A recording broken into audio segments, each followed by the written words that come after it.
Et ben, quand il est dit que la crucifixion est un repère sûr, on est dans l'introduction du livre, eh bien, l'introduction a été écrite par Daniel Marguerat. Comme vous pouvez le voir à l'écran, pages 6 et 7, il est dit « Introduction, je suis de Nazareth, Daniel Marguerat ».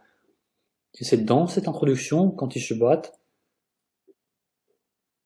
a fait sa takia, où il a tiré la conclusion ici.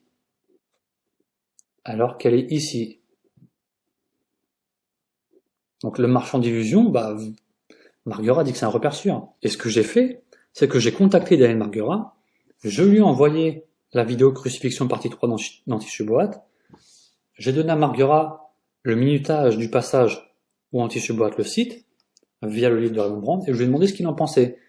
Et regardez la réponse que Daniel Marguerat m'a transmise par mail. Alors, je précise que j'ai contacté Daniel Marguerat par son site internet. Tout le monde peut le contacter, puisque sur son site internet, vous avez accès à son adresse mail. Donc voilà la réponse de Daniel Marguerat. Bonjour, j'ai écouté plusieurs passages des 3 vidéos produites par ce monsieur. Nous avons là une polémique de bas étage contre les récits évangéliques. Premier point. Les vidéos d'Antichuboat sont une polémique de bas étage par Daniel Marguerat. Ce monsieur se livre à une lecture littéraliste qui ignore totalement le caractère interprétatif des textes bibliques. Aligner leurs divergences sur les détails pour ruiner leur crédibilité n'est tout simplement pas sérieux. Donc là, il nous parle des 2 premières vidéos d'Antichuboat. Marguerat nous dit que c'est un travail qui n'est pas sérieux. Car bien entendu, ce monsieur ignore les larges accords dont font état les textes évangéliques. Son utilisation de mes propos est de la même veine, donc pas sérieux. J'affirme que personne ne peut détenir la vérité historique ultime sur la vie de Jésus dans la mesure où les traditions à notre disposition sont de seconde main. Mais cela ne ruine pas la crédibilité historique des événements. La rhétorique de ce monsieur tombe sous le même couperet. Affirmer détenir la vérité au sujet de la crucifixion, à savoir qu'elle n'a pas eu lieu, c'est se faire marchand d'illusions. Donc d'après Daniel Marguerat, c'est Antichuboat qui est le marchand d'illusions.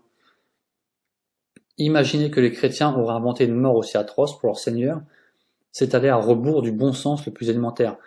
Aucun historien sérieux ne soutiendrait une telle hypothèse. Merci de m'avoir alerté sur ce produit plutôt délétère à mon sens, bien à vous, Daniel Marguerat.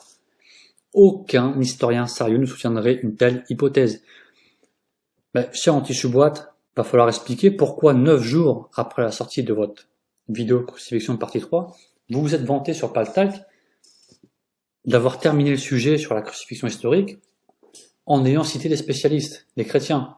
Mais ce que j'ai fait dans la 3e partie, c'est que j'ai montré que, de toute façon, cette histoire de crucifixion, résurrection, etc., ce n'est pas quelque chose d'historique ou scientifique, etc., comme certains chrétiens veulent le dire. J'ai donné les preuves de exégètes et historiens chrétiens, etc. J'ai donné toutes les preuves. Le même chrétien que vous avez cité vous dit qu'aucun historien ne prend au sérieux vos vidéos. Donc comment ça se fait que vous prétendez avoir cité des historiens pour clore le sujet de la crucifixion historique? Il y a un petit problème là. En bref, vous avez vu, donc c'est pour ça que j'ai intitulé cette vidéo « La takia pour nier la crucifixion », parce que pour nier la crucifixion, Antichuboat a été obligé de faire la takia. C'est-à-dire tous les auteurs qu'il a revendiqués, il a tous tronqué, sans exception. Et le pire, c'est qu'à la fin de sa vidéo de son PDF, il nous appelle à l'islam. Il nous dit bien qu'Allah soit témoin que j'ai transmis, et vous serez aussi témoin contre vous-même que j'ai transmis. Merci. Alors, bonsoir mesdames, bonsoir messieurs, bonsoir tout le monde. Je vous souhaite la bienvenue sur ce chemin du Jésus de l'histoire au Christ des évangiles, un chemin que je vous souhaite semé de découvertes, semé de surprises, où vous trouverez réponse à des interrogations, mais aussi où vous gagnerez de nouveaux questionnements. Vous croiserez certainement des choses connues, mais en même temps, vous serez invité à poser un regard différent, un regard nouveau sur ce que vous pensiez bien connaître. Nous voici devant l'un des récits les plus dramatiques de l'Évangile, c'est le récit de la mort et de l'agonie de Jésus. Ce récit très très ancien, il a été écrit vraisemblablement 10 ans, du moins dans la décennie qui a suivi la mort de Jésus à Jérusalem. Et les premiers chrétiens qui évidemment disposaient de peu d'éléments, là encore les disciples avaient fui, il y a eu peu de témoins de cette mort, ont à partir des bribes de mémoire recomposé un récit, et ils l'ont recomposé avec des éléments qui voulaient dire en même temps quel était le sens de cette mort. Écoutez, moi je crois que le moteur de toute recherche, c'est la curiosité. Alors, il y a en moi une double curiosité. Il y a la curiosité du théologien croyant. Qui fut l'homme Jésus que je reconnais comme le Seigneur de l'Église? Qui fut-il? Les témoignages des évangiles sont des témoignages qui chacun présente une image différenciée.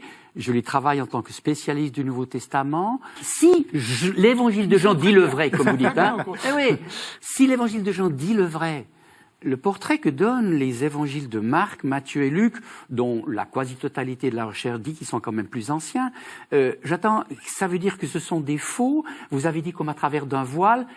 Moi je crois qu'on ne peut pas comprendre le quatrième... Des points de vue historiques, du point de vue chronologique, oui, par exemple. On peut, à mon avis, pas comprendre le quatrième évangile autrement que comme le fruit d'une réflexion, d'une méditation, il emporte d'ailleurs tous les traits, d'une méditation christologique admirable, mais dans lequel effectivement, mais vous le concédiez tout à l'heure, les grands discours du Christ de Jean sont le fruit d'une méditation de l'Église qui se produit vers la fin du 1er siècle, sur la base de traditions, oui, mais ces longs discours ne nous livrent pas d'ailleurs la facture, la teneur, les éléments sociologiques du judaïsme palestinien.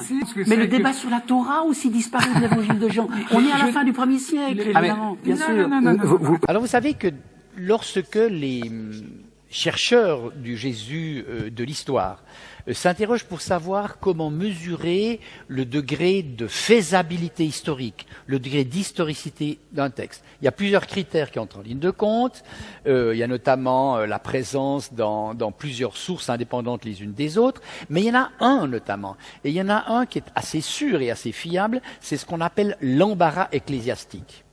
Et ce critère de l'embarras ecclésiastique est le suivant: lorsque un événement ou une parole a choqué ou a dérangé les premiers chrétiens, il y a de fortes chances qu'elle soit historique parce qu'ils ne l'auraient pas inventée. On n'invente pas quelque chose qui vous embarrasse. On pratique plutôt le révisionnisme historique, c'est-à-dire qu'on l'efface. D'accord ? Alors, c'est la raison pour laquelle, par exemple, le baptême de Jésus par Jean le baptiseur, il a beaucoup gêné les premiers chrétiens. À preuve, c'est que le récit que je vous ai fait du baptême par Jean au Jourdain, il est raconté dans ces termes par Marc et par Matthieu. Mais chez Luc, le nom du baptiseur a disparu. Et chez Jean, le baptême n'est pas mentionné. Vous voyez cet effacement progressif avec le temps. Donc on dira, il y a de très fortes chances que la fiabilité historique aille du côté des textes les plus anciens qui, eux, n'ont pas gommé par souci de lisser la mémoire du personnage. Maintenant, ce que vous dites, la réponse rude de Jésus, vous ne la lirez pas chez Jean, et vous ne la lirez pas aussi rude ni chez Matthieu ni chez Luc. Elle a déjà été lissée.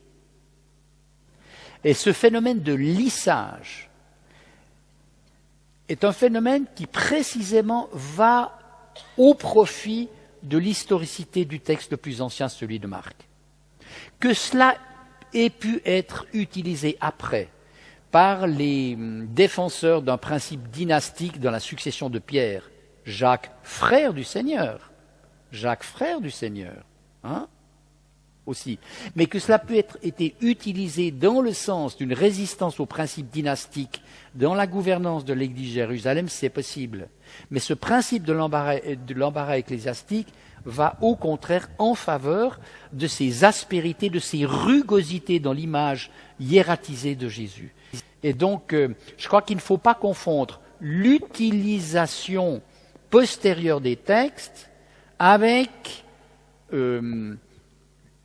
encore une fois, la rugosité d'un événement que les successeurs de Marc, dans leur relecture de ce premier évangile, ont lissé ou ont fait disparaître par gêne. Messieurs, c'est la question du royaume. Si véritablement, mais comme je crois l'essentiel de la recherche le reconnaît aujourd'hui, le cœur du message de Jésus, c'est l'annonce du royaume, elle a complètement disparu des réécritures dans l'évangile de Jean. Elle a complètement disparu, le royaume, le terme de royaume n'intervient quasiment plus du tout, alors qu'il est massif et que c'est vraiment reconnu. Le terme du royaume ou du règne de Dieu est reconnu comme un élément de la langue propre de Jésus. La langue de Jésus. C'est que Jésus n'est pas mort dans le Coran. Selon le Coran, il n'est pas mort. Sa mort fut un simulacre et c'est son ombre que les Juifs ont tué, répète à plusieurs reprises les sourates du Coran. Et on peut se dire, mais pourquoi? Alors, il y a une première raison très simple, c'est que si Dieu, Allah, a envoyé Jésus, quand bien même il n'est pas son fils, il n'a pas pu l'envoyer à la mort. Donc, dira le Coran, Jésus n'a pas été crucifié par les Juifs, Dieu l'a élevé. Dieu a donc élevé Jésus avant la mort, et c'est un avatar, c'est un autre disciple, c'est l'ombre de lui-même. Les théories diverses selon les sourates du Coran, mais ça n'est pas Jésus de Nazareth qui est mort sur la croix. Donc parce que Allah ne peut pas tuer celui qu'il a envoyé. La seconde raison, et ça c'est intéressant, c'est que ces chrétientés marginales, au 7e siècle, appartiennent à une spiritualité qu'on appelle gnostique, et une spiritualité pour laquelle aussi, l'émanation de Dieu, alors le Fils de Dieu pour les communautés chrétiennes, ne peut pas mourir dans ce monde.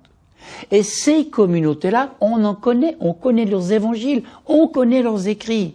Ces communautés-là ont, elles aussi, les premières affirmé que la mort de Jésus n'était qu'un simulacre, que Jésus de Nazareth n'est pas mort au Golgotha. Eh bien, voilà une tradition des chrétientés marginales qui se retrouve en droite ligne dans le Coran. Et ça, c'est très très important. Pourquoi? Eh bien, pour le dialogue islamo-chrétien aujourd'hui. Il nous appelle à l'islam. Il nous dit bien qu'Allah soit témoin que j'ai transmis, et vous serez aussi témoin contre vous-même que j'ai transmis.